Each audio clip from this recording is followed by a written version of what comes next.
So yesterday, I had a debate on abortion with a TikToker called Benjamin Politics, which I thought was actually a pretty good conversation. I wasn't expecting a conversation on abortion. Okay, well, Benjamin Politics initially wanted to talk with me about some other political stuff. And then um, Benjamin Politics, like a week ago, was like, hey, do you want to talk about abortion? And I didn't see it. And then yesterday I was like, oh my God, we're talking about abortion. Okay, whatever. Um, it's not like my specialty. I normally talk about like sociology related things, but the abortion issue can go in a lot of directions. So it's not a subject I'm as confident on as other stuff, but I actually think we had a really, really good discussion. And Benjamin Politics was a good faith interlocutor, which is pretty rare. I've said this before. I'll say it again. Holy shit. These kids coming out of TikTok are so much more proficient at debate or even a conversation having or arguing than all these old guard skeptics on YouTube. It's actually insane to me. They're better than that is a very strange. I really need to disable those gifs. There's so much there's such a gap. It's actually insane. The future of YouTube is going to be fucking crazy. Yeah, it's because they're not grifters. I think that's actually it. All the big conservatives right now it's not just that they're stupid. It's that they're aggressive fucking grifters, like these Dave Rubin types. They just make the arguments that they know will resonate with the audience that'll give us the most money. TikTok doesn't do that. You don't monetize TikTok. At least I don't. Well, I'm sure there's a way to do it, but I don't know how it would be done. It's not the same. So I think these people actually just like arguing for the sake of arguing. They're like blood knights. You know that trope, blood knights. It's on TV tropes. The warriors who just fight because they like to fight. You know what I mean? That's what I'm talking about. That's how I feel some days. I just like debating. Anyway, I had a conversation on abortion. Great. Okay. A lot of topics were brought up. I forgot some.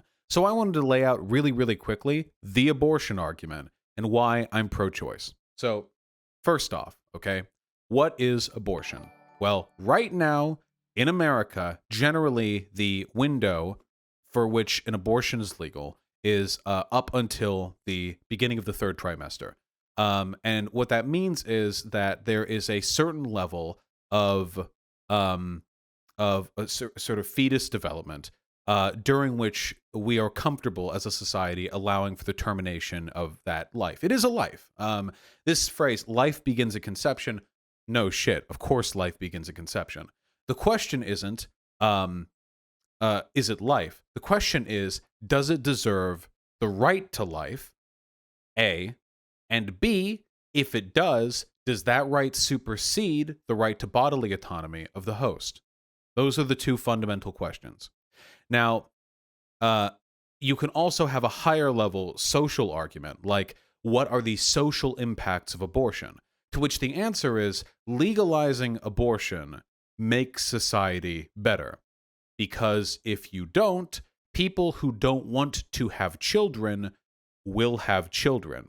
This is very expensive and time consuming. Having an oopsie baby can ruin some people's lives. They had other things in mind. Many of these people who have oopsie babies don't turn out to be great parents because, hot take, raising a kid is tough. If you're not prepared to do it, if you don't have the money to do it, if you don't have the support network to do it, it can be really difficult to provide a good life for those kids. This is one of the reasons why, even in societies where abortion is legal, it keeps happening anyway. I've seen some conservatives disingenuously phrase this as murdering someone for personal comfort. Now, this begs the question in a number of ways. First of all, murder only takes place against an entity which is deserving of a right to life. So you need to support that argument.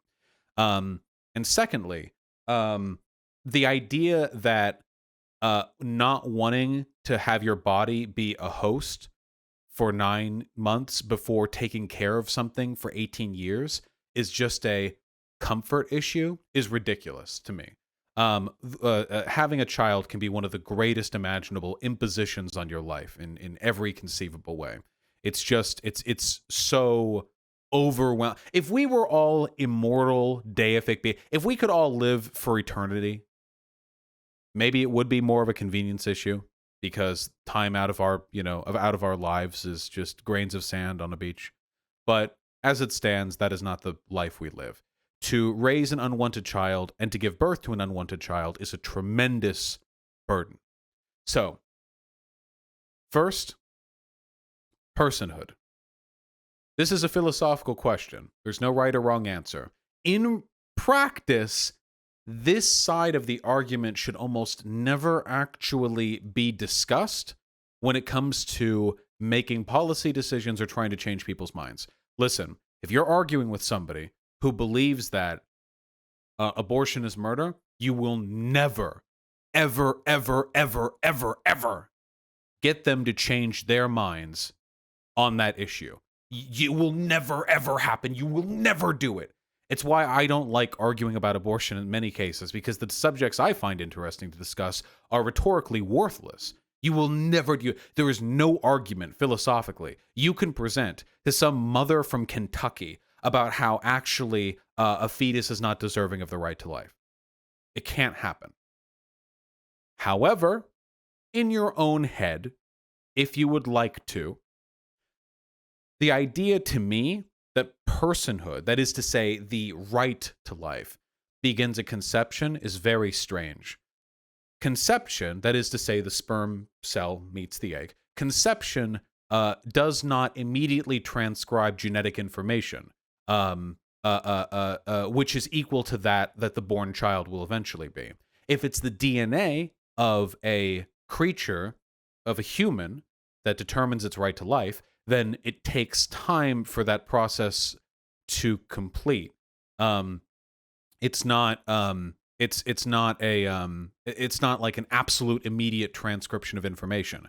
Additionally, if you say that a zygote, or like a conceived egg, is a life in the sense that it needs to be protected, well, why not the egg? Why not the sperm? Why only when those two meet? What is continuity? Well, the egg and the sperm need each other. Well, the zygote needs the nutrition provided by the womb. It's very, very variable. And here are some other questions, right? So most pregnancies, and not most, but a large number of conceived eggs end in miscarriage. You don't even notice. You'll be in college, and you'll be horny, and you'll be at a party, and you'll meet Chad, and you'll be in the bathroom, and you'll be grinding against his fat cock through his like basketball shorts, and you'll think, fuck it, I'll risk it, and you'll get absolutely tunneled out by Chad's enormous 9.5-inch cock, and essentially immediately fertilized following that. And then, because our bodies are imperfect, your fertilized egg will kerplunk. Your next period will flush it out. So here's the question. What if it turns out that a change in diet and behavior could decrease the probability of a fertilized egg miscarrying from 50% to 30%? Well, here's the question.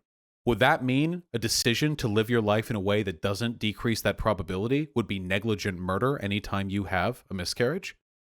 That you could get fucked and then have your period to not get pregnant because the fertilized egg got flushed out, and because you ate a certain food, lived in a certain way, your body was more likely to have produced that miscarriage than it would have been otherwise. In any society which considers life at conception, that would be sort of a negligent murder of your child, would it not? Negligent murder of your potential child? Yeah. So this gets in a very strange territory very, very, very, very quickly. Earlier in chat, somebody pointed out, if your fetus or your zygote or whatever are both completely 100% have a right to life, doesn't that mean you can't be arrested, because that would be arresting an undeserving entity within you that didn't do anything to deserve that arrest? Likewise with being deported, because you're not deporting the fetus, you're deporting the entity containing the fetus. The point is, there are just a lot of very weird, very, very, very, very strange legal questions that come up if we start to believe that the assignment of legal personhood begins at conception. Things get very, very strange. Man, like, can you just imagine?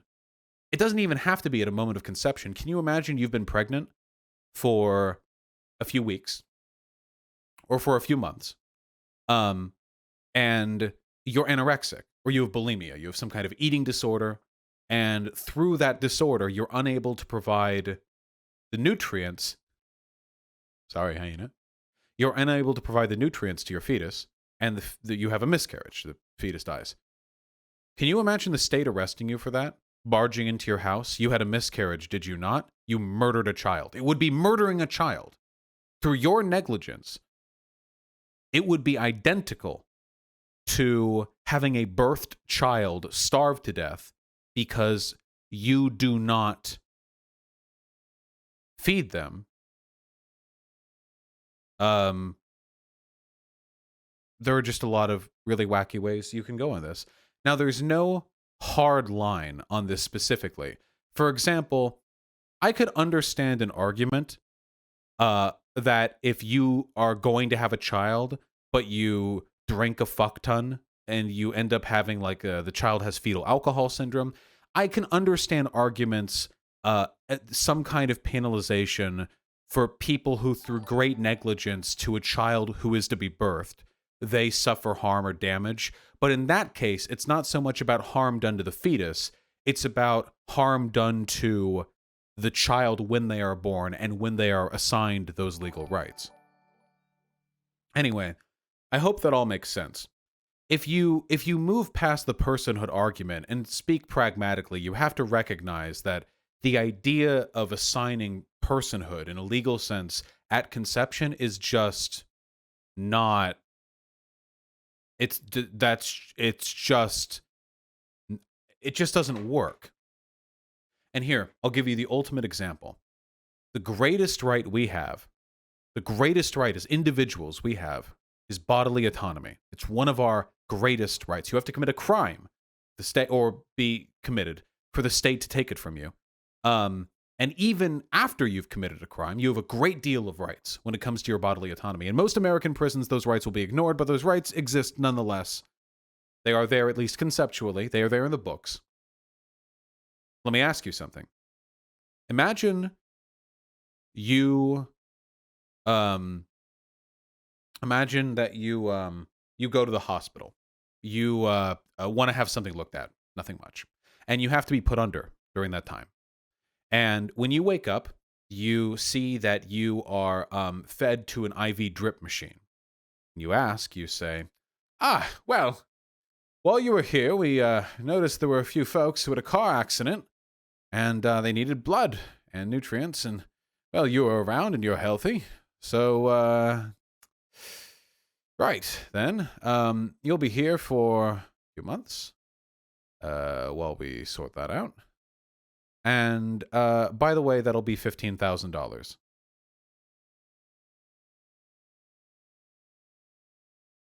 Childbirth is expensive. Oh, I'm using an argument, a philosophical argument used by a person who does philosophy videos? Oh my god. No way. You should let him know so he can sue me and get the money from the ad revenue for this video. Now, I probably don't need to explain to you how what I just described is fucking insane. But there is one retort. There is one retort. The retort is, well, that wasn't your fault. You just went to the hospital. In no way, shape, or form did you commit to anything related to the injuries of others. You were just this has nothing to do with pregnancy. You choose to fuck. You may not choose to get pregnant, but you choose to fuck. You choose to not use a condom. Well, let's say you get in a car accident because you fucked up. You ran a red light. And when you wake up, you're on an IV drip to the other driver, the victim in this incident. You're going to have to be there for a while.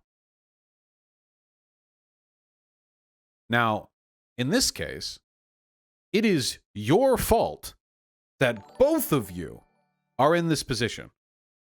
But nonetheless, our state recognizes the inviolate? Inviolate. Yes, inviolate. The inviolate right to bodily autonomy. Unconditionally. Now, mind you, if you fuck up traffic-wise and you end up getting another person killed because you ran a red light, you can be sued for this. You can be tried for this. You can be punished in a great many ways legally for it in both criminal and civil court. But you cannot be forced to commit your bodily resources to the livelihood of the other person, even if you are the only person on earth who is capable of saving them. Even if the medics are crowded around you, both of you are lying there bleeding out on the asphalt, and they're screaming at you, they need your blood. They need your blood. You're the only one who can save them. You can say no. That is your right. And this is not a fetus. This is a living human being with a life and with relationships, with a job and with a rich internal world. And even though we are speaking of a human being in the fullest sense, you still have a right to say no. And you cannot be punished for saying no. You can never be held legally responsible and punished for an unwillingness to commit your bodily resources to another, to void your bodily autonomy. Now, you can be punished for the car accident, sure, but in that case, you're not being punished for your decision to withhold your to maintain your bodily autonomy. You're being punished for the initial thing you did. The analogy for pregnancy there would be getting punished for fucking, which should happen. The state should make fucking illegal. I'm on board with this. But whether fucking and or running a red light is illegal, in both instances, no matter the consequences, you have every right to maintain your bodily autonomy, no matter what thing, fetus, person, whatever, relies on you to survive afterwards. Somebody asked me how this works within a utilitarian framework. The answer is easily. Utilitarianism does not mean you can't have, like, broad rules. From a utilitarian perspective, the respect for individual bodily autonomy is sacrosanct. At least I would think it is. I think for most utilitarians, because from a utilitarian perspective, rules about how we should guide our society flow downward from basic fundamental rights that we all enjoy. And the violation of these rights in conditional circumstances gives way to the violation of those rights in other circumstances. And all of this works even if you believe a fetus is a person. Hold on. I've always had trouble accepting that argument. Wait, hold on. I've always had trouble accepting that argument. Legally, we shouldn't attempt to assign an obligation to give up your blood and whatnot, but speaking outside the law, I feel we obligate someone to compensate their victim's loss by saving them. Yeah, but that's only as a punishment for the car accident. That's not as a punishment for an unwillingness to commit your bodily resources. And at this moment, tragically, sex is still legal, so for that reason, no harm can come to an individual for their decision to participate in sex at their leisure, and therefore the pregnancies which follow are not downstream of a committed crime, and the decision to maintain your bodily autonomy in the face of a pregnancy supersedes any other a right to personhood you might assign to that fetus. A right-winger could just argue you knew you had a chance of becoming pregnant. It would just be like you knew sometimes you got in a car accident. That's why my comparison is apples to apples. When you have sex, you know there's a chance of you getting pregnant. When you drive, you know there's a chance of you getting into a car accident. The difference is, depending on the circumstances, getting into a car accident is illegal if you run a red light, something like that. Whereas with a pregnancy, having sex is not illegal.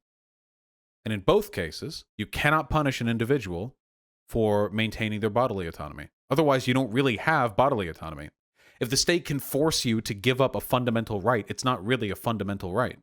Anyway, these are the fundamental arguments we make today for the for the reasons why it is not only legal but moral to have the ability to engage in abortion if you want to. Would you not be charged differently if you had kept the victim of a car accident alive through the IV? An accident resulting in death is charged differently? No. Would you not be charged differently if you had kept the victim of the car accident alive through the IV? No, I don't know what that means. I don't know how any charge you would receive for poor driving would have anything to do with the circumstances of your decision to donate bodily resources afterwards. Anyway, that's the goddamn argument, okay? That's the goddamn argument. Are you saying we should make sex illegal? Yes, that's the point. If nobody has sex, there can't be any fucking abortions, okay? Yes, sex should be illegal. That's all you need to know. That's all you need to remember.